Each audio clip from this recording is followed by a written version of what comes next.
everyone!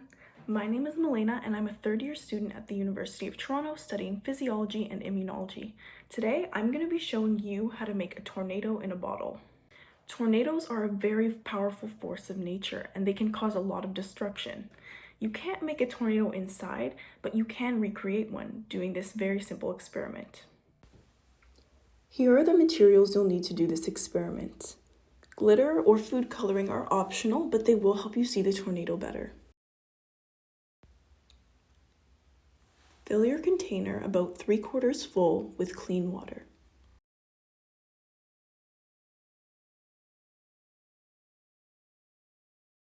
Add 1 drop of soap and 1 drop of food coloring into the water.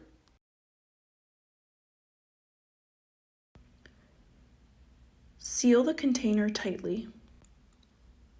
Move the bottle rapidly in a circular motion. After a few seconds, you should see the water start to swirl. Now you can watch your tornado.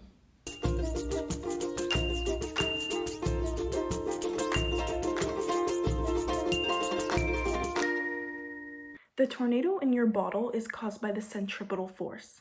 The centripetal force is an inward-facing force that pulls an object or liquid towards the center of a circle.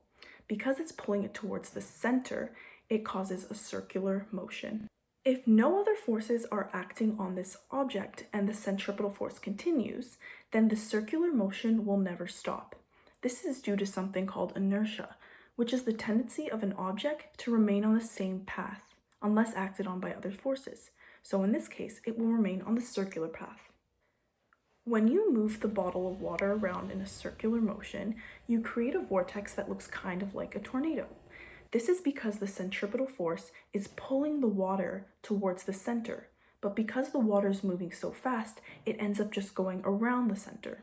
Another example of the centripetal force that we see in real life is with the game Tetherball. In this case, the rope is pulling the ball towards the center, which causes it to move in a circular motion. Another example that you might not think of is actually the moon, which revolves around the earth. Real tornadoes don't actually work this way. During a really bad thunderstorm called a supercell, the warm and cold air start to mix and start swirling around with each other. The warm air rises and the cold air drops and starts swirling to form a funnel cloud. Once there's a lot of wind, this causes the funnel cloud to get larger and larger until it eventually touches the ground and creates a tornado.